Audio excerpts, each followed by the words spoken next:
একটু অপমাধুমিকও বেশি রূপে ঝলক আছে। আর হাজেরা আল্লাহ তাকে অনেক সৌন্দর্য দান করেছিলেন। তার সবচেয়ে বড় গুণ ছিল সে অনেক বিনয় অবনত একজন নারী ছিলেন। হাদিসে পাকে তিনটি রিওয়ায়াত আছে। একটা রিওয়ায়াত হলো হাজেরার সাথে সারা একটু বিবাদ দিয়েছিল। ইব্রাহিমকে বলল, সারাকে আমার সাথে রাখা যাবে না, আমি এই সতীনের সংসার। ইব্রাহিম আলাইহিস সালাম, এটা একটা বর্ণনা। আরেকটা বর্ণনায় আল্লাহ হুকুম দিয়েছিলেন যে তুমি তোমার স্ত্রী হাজেরাকে নিয়ে প্রবাস জীবন দিয়ে দাও।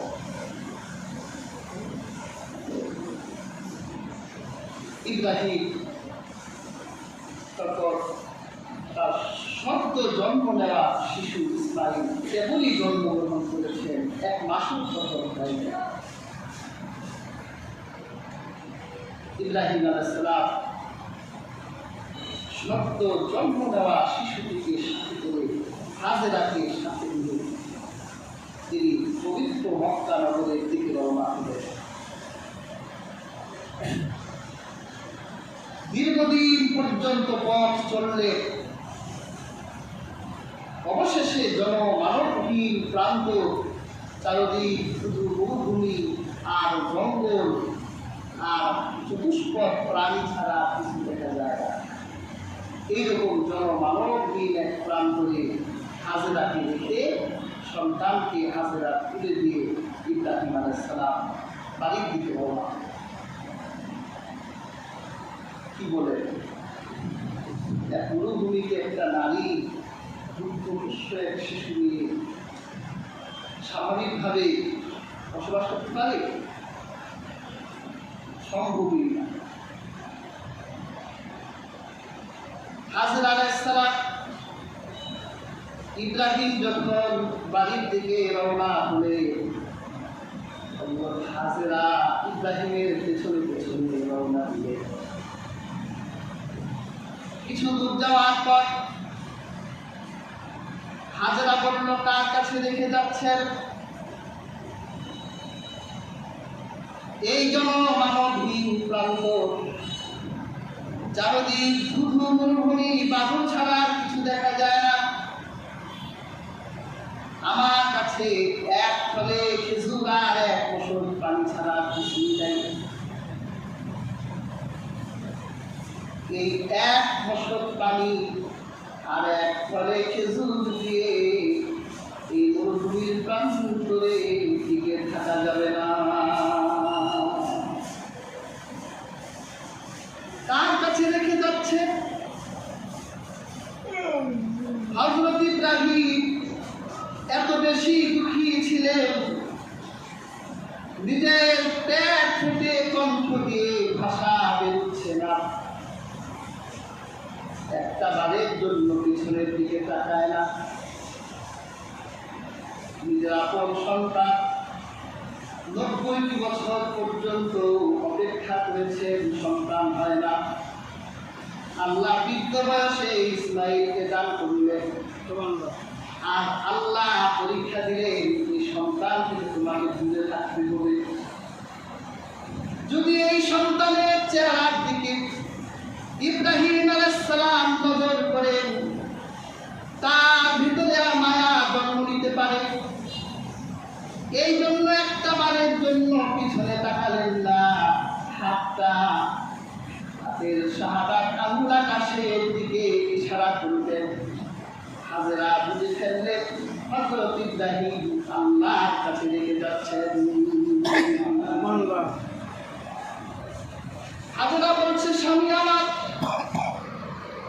আপনি কি আল্লাহর কাছে আমাকে রেখে যাচ্ছেন? হযরত ইব্রাহিম ইশারা করলেন, হ্যাঁ, আল্লাহর কাছে রেখে যাচ্ছি। হাজেরার ভিতরে এমন ক্ষুব্ধ তাওয়াক্কুল জাগ্রত হলো, যদি আপনি আল্লাহর কাছে আমাকে রেখে যান, আমার কোনো ভয় নাই।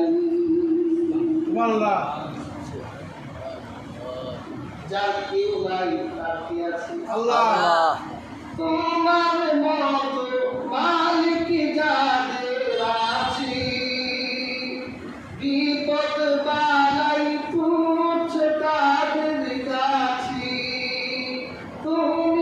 সোজা তার কাছে আর যা কিছু সবই নগণ্য। ধন্য আমি ধন্য শুধুই তোমার জন্য। যা কেউ নাই তার আল্লাহ আছে। হযরত হাজেরা আল্লাহর উপর তাওয়াক্কুল করে জনমানবহীন প্রান্তরে তিনি সন্তানকে নিয়ে সাহস নিয়ে দিন অতিবাহিত করার সিদ্ধান্ত গ্রহণ করলেন। 1 বছর পানি আর 2টা খেজুর।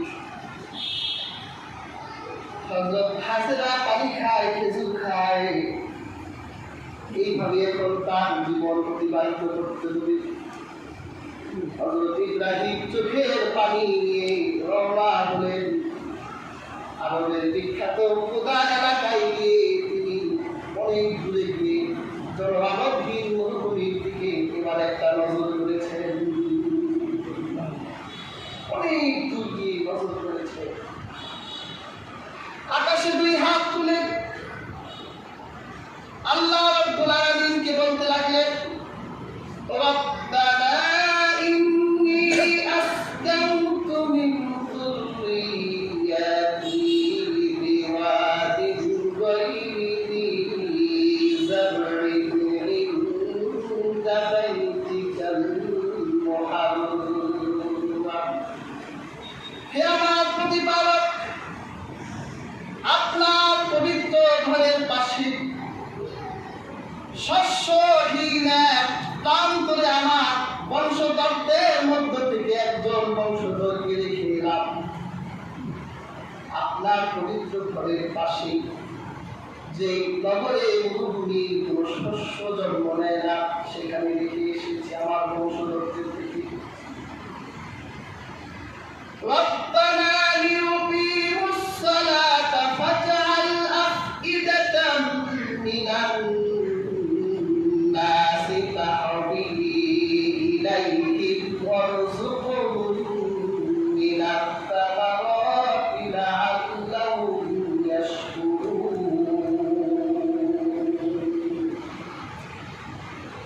এই জন্য রেখে এলাম আপনার এই পবিত্র ঘরে তারা নামাজ প্রতিষ্ঠা করবে। জনমানবহীন প্রান্তরে আমার একজন বংশধর ইসমাইলকে রেখে এলাম, সে আপনার খানায় কাবায় নামাজ প্রতিষ্ঠা করবে। কাজেই আপনি আমার এই বংশের সন্তানের দিকে তামাম দুনিয়ার মানুষের হৃদয়কে আকর্ষিত করে দেন। সবার মন যেন এই ঘরের দিকে পড়ে থাকে, আমার বংশধরের দিকে পড়ে থাকে।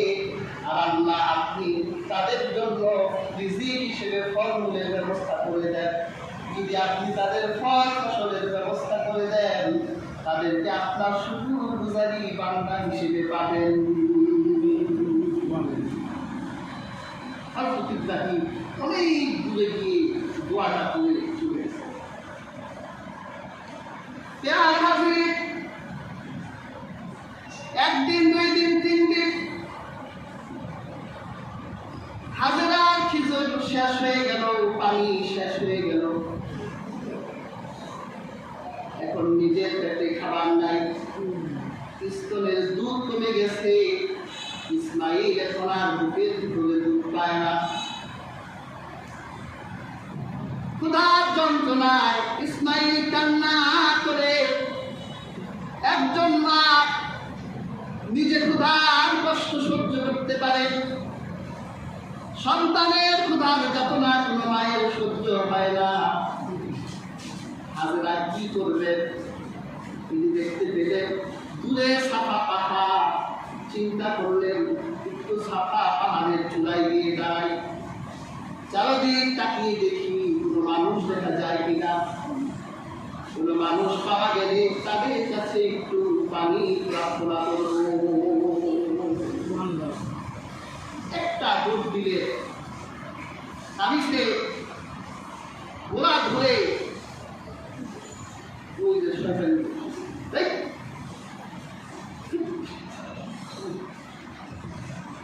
বিপদগ্রস্ত মানুষের মতো দৌড়ে তিনি সাফা পাহাড়ে চূড়ায় গিয়ে দাঁড়িয়েছেন। চারদিক তাকিয়ে দেখে মানুষ নাই, আর মানুষ আসবেই বা কি করে? আরবের মরুভূমিতে মানুষ ওই পথ দিয়েই পথ চলে, যে পথে মিষ্টি পানি আসে।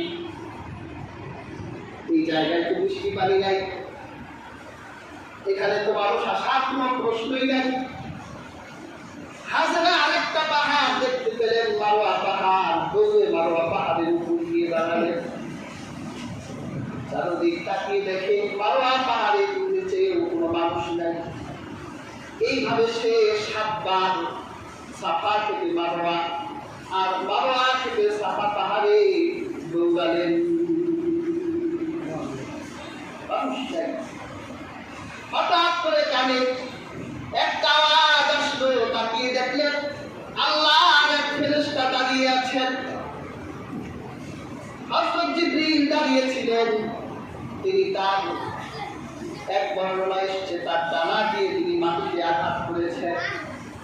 আরেক বর্ণনায় আল্লাহ ফেরেশতা হযরত জিবরীল তিনি তার হাতের বাহু দিয়ে আঘাত করেছেন। আঘাত করার সাথে সাথে মাটির নিচ থেকে পানির ফোয়ারা বের হয়ে গেল।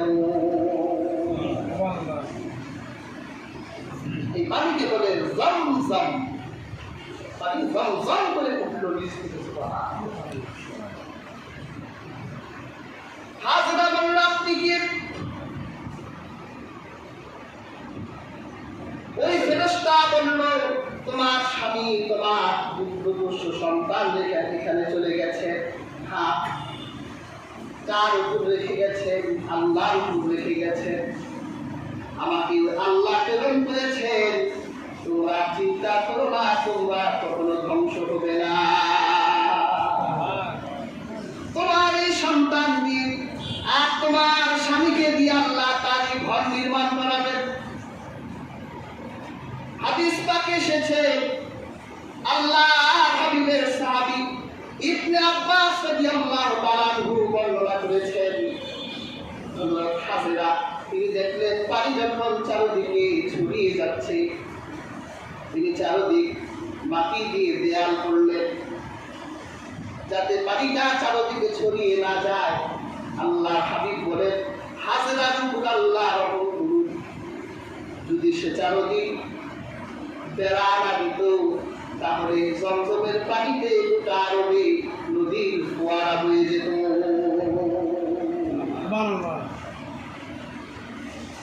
তিনি চারদিক বেষ্টনী করে দিয়ে এখন তিনি পানির সমস্যা থেকে বেঁচে গেলেন। আর জমজম এমন এক পানি, এই পানি শুধু শুধু পিপাসা মিটায় না, কোথাও মিটায় যায়।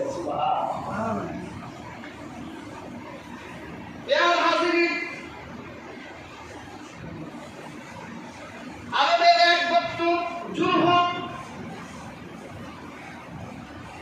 পথ ভুল করে এই মক্কার নিম্নভূমিতে এসেছে।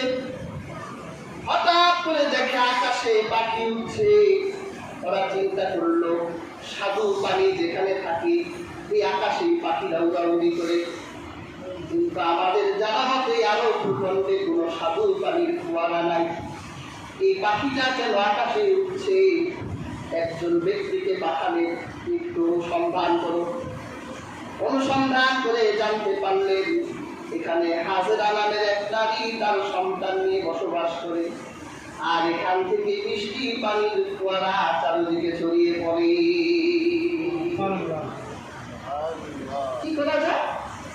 তাহলে আমরা ওই নারীর কাছে এখানে বসবাসের অনুমতি চাই। জুরহুম গোত্রের লোকেরা হাজরার কাছে এসে বলল যে আপনি তো একটা নারী মানুষ, জনমানব নিয়ে প্রাণ করে থাকে, তা আমাদেরকে অনুমতি দেন, আমরা আপনার বাড়ির পাশে বাড়ি বানাতে চাই, আপনার প্রতিবেশী হতে চাই। হাজরা বলল শর্ত আছে। শর্ত? এই পানির অধিকার কেউ দাবি করতে পারবো না। এই পানির অধিকার আমার, নেতৃত্ব এই পানির আমার। তোমরা যদি আমার থেকে পানি দাও তাহলে আমাকে এক কলস পানি দিলে আমাকে এক কলস খেজুর দিতে হবে। তোমরা সব ব্যবসায়ী ঠিক আছে, সমস্যা নাই, তুমি পানি দিবে, তোমাকে খেজুর দিবে। জনমানবহীন এক প্রান্তরে আল্লাহ জনবসতি করে দিচ্ছে।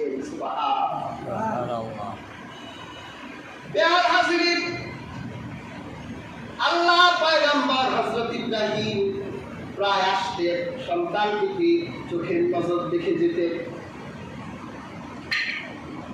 এবার হযরত ইসমাঈল এই জুরহুম গোত্রের ভিতরে বড় হতে লাগলেন। জুরহুমের মানুষের ভাষা ছিল আরবি ভাষা, তারা প্রাঞ্জল আরবি ভাষায় কথা বলতে পারত। হযরত ইব্রাহিম তাদের কাছে আরবি ভাষা শিখতে লাগলেন। এভাবে শিশু ইসমাঈল কিশোর ইসমাঈল হয়ে গেলেন, আবার কিশোর ইসমাঈল যুবক ইসমাঈল হয়ে গেলেন।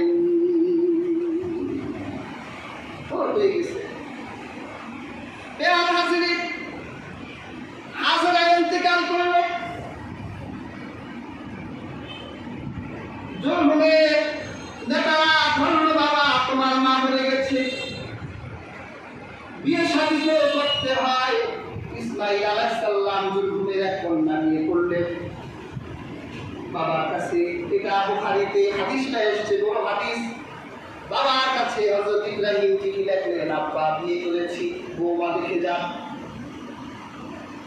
হযরত ইব্রাহিম যে কোনো একদিন বউ দেখার জন্য রওনা করেন। হযরত ইসমাঈলের বাড়ির দরজার সামনে দাঁড়িয়ে সালাম দিলেন। ঘরের ভিতর থেকে একজন নারী সালামের জবাব দিলেন, কে আপনি? আমি আগন্তক একদিগ্ধ। কেন এসেছেন? আপনার স্বামী ইসমাঈল কোথায়? আমার স্বামী ইসমাঈল শিকারে বের হয়েছেন। আপনারা কেমন আছেন? আমার বেশি একটা ভালো নাই। আপনাদের খাবারের কি ব্যবস্থা? খুব কষ্টে আছি, একবেলা খেলে দুই বেলা খাই না। ইব্রাহিম চিন্তা করলো, বউ তো আমার ছেলে পেয়েছে, কিন্তু বউয়ের ভিতর শুকরিয়া নাই। আসলে এরকম বউ? টিভি আছে, ফ্রিজ আছে, বিছনা আছে, কোনো কিছু অভাব নাই, তারপর তার কিছুই নেই। এত কষ্ট করে স্বামী বেচারা ঝগড়া লাগছে, কষ্টটা কি? ইব্রাহিম আলাইহিস সালাম বলল, ঠিক আছে, তোমার স্বামী যদি শিকার থেকে আসে, তাকে আমার সালাম জানাবে আর বলবে তার ঘরের চৌকাঠটা পাল্টাই দেবে। ঠিক আছে। হযরত ইসমাঈল বাড়ি এলেন। ইসমাঈল বলল, আমার বাড়িতে কে এসেছে? ইসমাঈল কিভাবে বুঝলে? হাদিসের ব্যাখ্যা এসেছে, আল্লাহ প্রত্যেকটি নবী এত শান মর্যাদাপূর্ণ ছিলেন, তারা যে রাস্তা দিয়ে হাঁটতেন ওই রাস্তায় মিশকের ঘ্রাণ বের হতো। ইসমাঈল এসে বুঝে ফেলছে এই বাসায় মিশকের ঘ্রাণ, হয়তো এই বাসায় আমার বাবা এসেছেন বউ দেখার জন্য। বলতে বলতেছে, কে আসছিল বাসায়? বলল কি? বলল যে আমরা কেবল আছি। আমরা বললাম যে আমরা বেশি একটা ভালো নাই, তাই নাকি? তারপর সে আপনাকে সালাম জানিয়ে যাওয়ার সময় বলে গেছে যে ঘরের চৌকাঠটা পাল্টাইতে। বলল, তোমাকে তালাক দেওয়া হলো, কারণ স্ত্রী হলো ঘরের চৌকাঠ। আমার বাবা আমাকে মেসেজ দিয়ে গেছেন যে তোমার বউ ভালো না, তাহলে পাল্টাও। যাও, তুমি জুরহুম করতে চলে যাও, তোমার বউ আমার লাগবে না। ইসমাঈল আবার বিয়ে করলেন। বাবাকে আবার চিঠি লিখলেন, আব্বা বিয়ে করেছি, বউ দেখে যান। হযরত ইব্রাহিম আবার একদিন বউ দেখার জন্য আবার বাড়ি এলেন। ইসমাঈল শিকারে সালাম দিলেন, কে? আমি আগন্তক এক বৃদ্ধ। তোমরা কেমন আছো? আলহামদুলিল্লাহ, আমরা অনেক ভালো আছি। তোমরা কি খাও? আমরা গোশত আর পানি খাই। আকাশে হাত তুলে দোয়া করলেন, আয় আল্লাহ, এই বাড়িতে আপনি গোশত আর পানি বাড়িতে বরকত দান করে। আর তোমার স্বামী ইসমাইল যদি বাড়ি আসে, তাকে বলবে একদিন তো এসেছিল, সালাম জানিয়েছে আর বলে গেছে চৌকট ভালো, ঘরের চৌকটটা যত্ন করে রেখে দাও।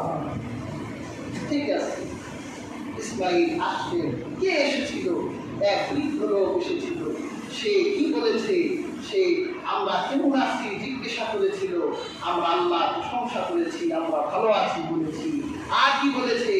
আর বলেছে তোমরা কি খাও? আমরা পানি গোশত খাই। তিনি আমাদের পানি গোশতের জন্য দোয়া করেছেন। আর কি করেছে? তিনি যাওয়ার সময় বলে গেছেন ঘরের চৌকট ভালো, এই চৌকটটা যত্ন করে রেখে দিও। বলল চৌকটকে জানো? চৌকট তুমি স্ত্রী, তুমি ভালো, ওটা আমার বাবা ছিল, সে তোমার স্ত্রী হিসেবে ভালো, এর সার্টিফিকেট দিয়ে গেছে। সুবহানাল্লাহ। প্যার হাজিরি, আবার একদিন হযরত ইব্রাহিম বাড়িতে এলেন, ইসমাইলের বাড়িতে। সেই দিন ইসমাইল বাড়িতে ছিলেন। তিনি রাত্রির সানাকা প্রস্তুত করছিলেন। হযরত ইসমাইল ইব্রাহিমের চেহারা দেখে তীর ফেলে দিয়ে বাবার কুলের দিকে রওনা হলেন। বাবা ছেলের মিলন ঘটল, তুলাতুলি করলেন। হযরত ইব্রাহিম বলল, বাবা, আল্লাহ পাক আমাকে নির্দেশ দিয়েছেন এই ঘরটা নির্মাণ করার জন্য, এই জন্য তোমার সাহায্য নিতে এসেছি। তুমি কি আমাকে সাহায্য করবে আল্লাহর এই ঘর বানাবার জন্য? হযরত ইসমাইল বলল, বাবা, আপনি যদি আল্লাহর এই খানায় কাবা নির্মাণ করেন, তাহলে আমি আমার সমস্ত কাজ বাদ দিয়ে আমার আল্লাহ সন্তুষ্টির জন্য আপনার সাথে আল্লাহর ঘর নির্মাণে নিযুক্ত হব। আপনি আমাকে পাবেন, আপনি ঘর নির্মাণ করার জন্য আপনি সকল ধরনের কার্যক্রম হাতে নেন।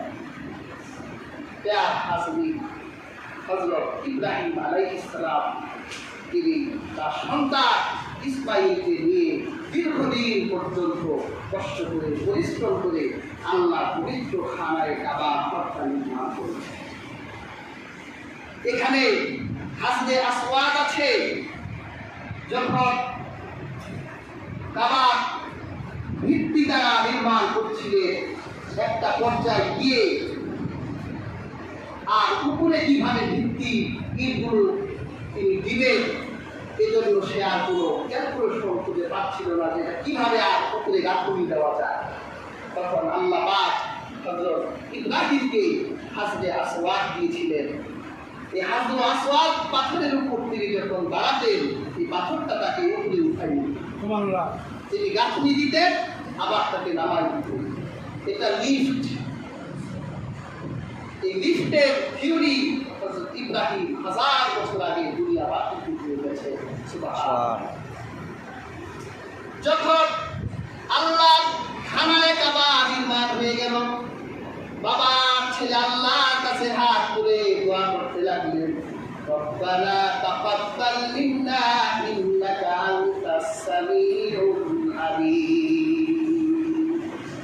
হে আমার আল্লাহ, আমরা এই কাবার ভিত্তি প্রস্তুত দিয়ে আপনার খানায় কাবাটা নির্মাণ করলাম।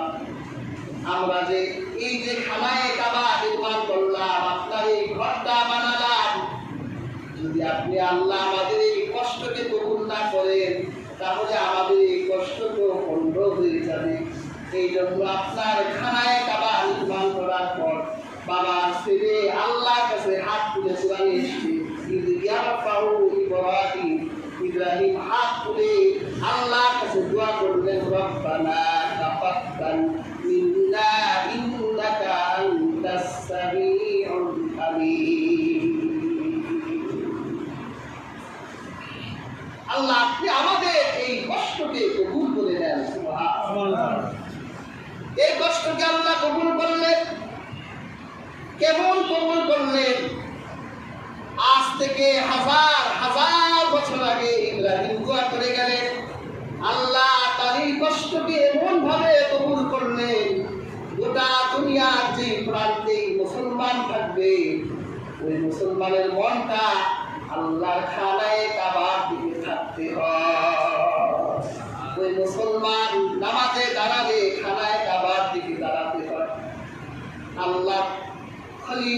ইব্রাহিম দোয়া করলেন এই ঘরের জন্য, আর আল্লাহ ইব্রাহিমের দোয়াটা এমনভাবে কবুল করলেন, গোটা দুনিয়ার মানুষকে এই ঘরের দিকে আল্লাহ আকর্ষিত করে দিলেন।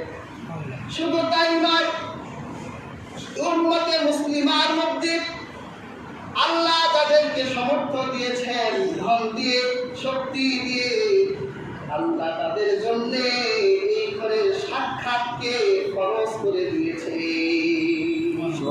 ওয়ালিল্লাহি আলান নাসি হিজ্জুল বাইতি মান ইসতাতা ইলাইহি সাবিলা। আল্লাহ সমর্থবানদের জন্য এই ঘরের জিয়ারতকে আল্লাহ খরচ করে দিয়েছে। যদি সমর্থবান ব্যক্তি সমর্থ থাকার পরেও হজে না যায়, তাহলে রাসূলুল্লাহ দায়িত্বহীন কণ্ঠে বলেছেন, সে ব্যক্তি যদি ইহুদি হয়ে মারা যায় অথবা খ্রিস্টান হয়ে মারা যায়, তাহলে মুহাম্মদুর রাসূলুল্লাহ কিচ্ছু আসে যায় না। ইহুদি হয়ে মারা গেলেও মুহাম্মদ সাল্লাল্লাহু আলাইহি ওয়াসাল্লামের কিছু আসে যায় না, আর সে খ্রিস্টান হয়ে মারা গেলেও মুহাম্মদুর রাসূলুল্লাহ সাল্লাল্লাহু আলাইহি ওয়াসাল্লামের কিছু আসে যায়। এই ঘরটাকে আল্লাহ গোটা দুনিয়ার কেন্দ্র বানিয়ে দিয়েছিলেন। এই ঘরকে কেন্দ্র করে আল্লাহ গোটা দুনিয়ার মুসলিমদেরকে ঐক্যের এক ইশারা দিয়েছেন। সুবহানাল্লাহ। হাজিরি, সেই হজের মাস কিন্তু সমাপ্ত। কাজেই হজ তো কঠিন কিছু না, আবার কঠিন কিছু। হজ্জে যারা ইসলামী মাসায়েল এবং গবেষণা করে, তারা আল্লাহ কোরআনকে, রাসূল কারীম সাল্লাল্লাহু আলাইহি ওয়াসাল্লামের হাদিসকে বিশ্লেষণ করে তারা হজকে তিনটি শ্রেণীতে ক্লাসিফিকেশন করেছে, তিনটা ভাগে ভাগ করেছে। একটা হজকে বলা হয় ইফরাদ, আরেকটা হজকে বলা হয় তামাত্তু, আরেকটা হজকে বলা হয় কিরান। ইফরাদ হলো একাকী,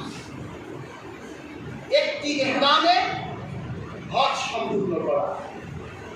আর তামাত্তু, এটা এই হজে একটা উমরা করা যায়, একাধিক উমরাও করা যায়, একটা করাই হচ্ছে উত্তর, আরেকটা বড় হজ করা যায়। আর হজ্জে কিরান হলো এক নিয়তে এক ইহরামে উমরা এবং হজ করা। পৃথিবীর সকল মুহাদ্দিস, মুফাসসির, ফকিহরা একমত, সর্বোত্তম হজ হলো হজ্জে কিরান, যেটা এক নিয়তে এক ইহরামে হজ এবং উমরা হয়ে যায়। তবে যারা দূর দূরান্ত থেকে যায় তাদের জন্য হজ্জে তামাত্তুটাই করা উচিত, কারণ মাঝখানে অনেক ডিস্টেন্স থাকে। এক নিয়তে এক ইহরামে উমরা এবং হজ করা তাদের জন্য অনেক কষ্টকর হয়ে যায়। এই যে যারা এখন যাচ্ছে হজে, তারা যদি ইচ্ছে করে তাহলে একটা উমরাও করতে পারবে, আবার বড় হজও করতে পারবে। উমরায় দুইটা খরচ থাকে, দুইটা ওয়াজিব থাকে। আর আমাদের বিখ্যাত কিতাব হুজুরিতে বড় হজ্জে ওয়াজিব 5টি কথা, অনেক বর্ণনায় 6টির কথা উল্লেখ করা হয়েছে এবং 3টি খরচের কথা উল্লেখ করা হয়েছে। হজ করাটা যেরকম খরচ, হজের মাসালা জানাও ওই রকম খরচ। হজ্জের 3টি খরচ হলো, এর একটি হলো ইহরাম বাঁধা। ইহরাম কাকে বলে? মানে কিছু জিনিস আল্লাহ নির্দিষ্ট সময়ে, নির্দিষ্ট স্থানে, নির্দিষ্ট দিনের মধ্যে কিছু কাজকে আল্লাহ হারাম করেছে। মাথার চুল কাটা যাবে না, হাতের নখ কাটা যাবে না, শরীরে সুগন্ধি লাগানো যাবে না, এরকম কিছু কাজকে আল্লাহ সুবহানাহু ওয়া তাআলা হারাম করেছেন।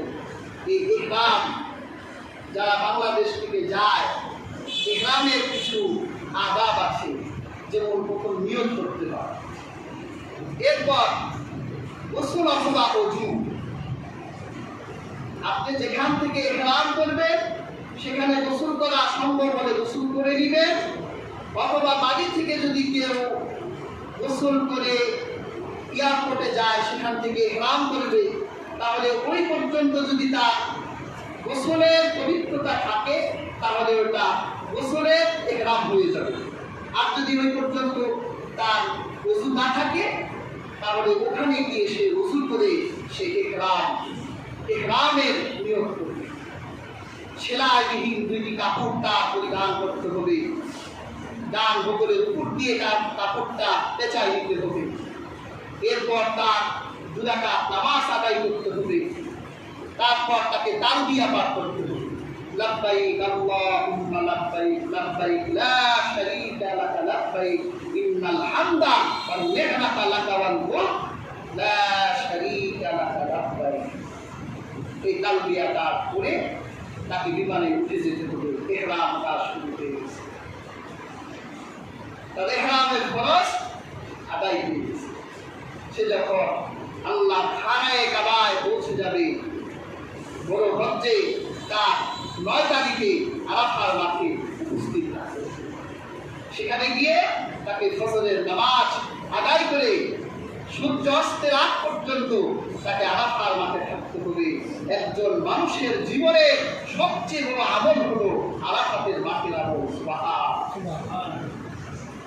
এই যে পৃথিবীতে যত দিন দেখেন, যত রাত দেখেন, যত ইবাদত দেখেন, সবচেয়ে দাবি হচ্ছে আরাফাতের মাঠে অবস্থান করার ইবাদত। কারণ এই আরাফাতের মাটি আল্লাহ হাসরের ময়দান বানাবেন। সুবহানাল্লাহ। এরপর 10 তারিখে তাকে তাওয়াফে জিয়ারত করতে হবে।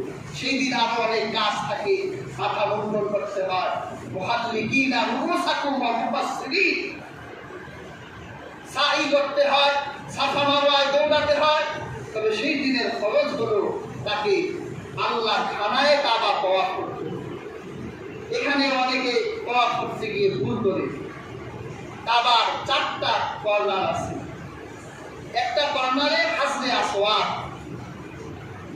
সবচেয়ে দক্ষিণ দিকে যে কর্নার এটা হচ্ছে হাজরে আসওয়াদ। এখানে হাজরে আসওয়াদ, এখানে হচ্ছে মাকামে ইব্রাহিম, এখানে জাতুল ইরাক, এখানে জাতুল ইয়ামিন। তাওয়াফ করতে হয় হাজরে আসওয়াদের এই সীমানা। বর্তমান সরকার এই হাজরে আসওয়াদের সরাসরি এই প্রান্তে সবুজ বাতি দিয়েছে। এই সবুজ বাতির দিকে ফিট করে হাজরে আসওয়াদের দিকে মাথা দিয়ে রুকুর মতো 2টি হাত কান বরাবর উঠিয়ে তারপর তাকে বলতে হয় বিসমিল্লাহ আল্লাহু আকবার ওয়ালিল্লাহিল হামদ। এই কথা বলে ইশারায় হাজরে আসওয়াদের দিকে হাত দুটি নিয়ে মুখে চুমু দিতে হয়, তাহলে তার হাজরে আসওয়াদ চুমু দেওয়া হয়ে গেল। সুবহানাল্লাহ। তার জীবনের সমস্ত গুনাহ হাজরে আসওয়াদ টেনে, তার জীবনের সবগুলো গুনাহ টেনে তাকে নিষ্পাপ করে দিল। সুবহানাল্লাহ। তারপর সে 3 বার ভ্রমণ করবে। একজন সিংহ পুরুষ যেভাবে হাঁটে, ইহরামের পোশাক বগলের নিচ থেকে উঠিয়ে সিংহ পুরুষের মতো 3 বার ক্ষিপ্র গতিতে সে হাঁটবে, আর 4 বার একটু আস্তে আস্তে হাঁটবে। সে প্রত্যেকবার এই রুটে এসে সে প্রত্যেকবার আল্লাহু আকবার ওয়ালিল্লাহিল হামদ বলে চুমু দিয়ে 7 বার সে তাওয়াফ করবে। তাহলে হজ্জের 3য় খরচটুকু তার আদায় হয়ে যাবে। তারপর সে জমজমের কাছে গিয়ে পানি পান করবে। তারপর তাকে সাফায় নিয়ে যাওয়া হবে, সেখান থেকে সাফা মারওয়ায় সে সাই করবে। সে কুরবানি করে তার মাথা মুন্ডন করে সে হালাল হয়ে যাবে। আল্লাহ সুবহানাহু ওয়া তাআলা এভাবে হজ্জের কার্যক্রম অবলম্বন করেছিলেন। আল্লাহ খানায়ে কাবায় গেলেও তো রাসূলুল্লাহর পবিত্র কবর দুই চোখে দেখলে মুসলমানের হৃদয় শিক্ষা দান করে না। কিন্তু পাপিষ্ঠ তো সেই ব্যক্তি যার সামর্থ্য আছে অথচ হজে যায় না, তার জন্য বড়ই দুর্ভাগ্য। ইমাম আহমদ আবু হানিফা রাহিমাহুল্লাহ আমাদের মাযহাবের মধ্যে যার উপর যখন হজ খরচ হয়ে যাবে সে তখনই হজে চলে যাবে। যদি সে পরবর্তীতে হজে যায়, জীবিত থাকলে তার গুনাহ মাফ হয়ে যাবে, কিন্তু মারা গেলে এই হজ্জের গুনাহ নিয়ে আল্লাহর আদালতে উঠতে হবে। এই কারণে সে কঠিন আসামি হয়ে যেতে পারে। সেজন্য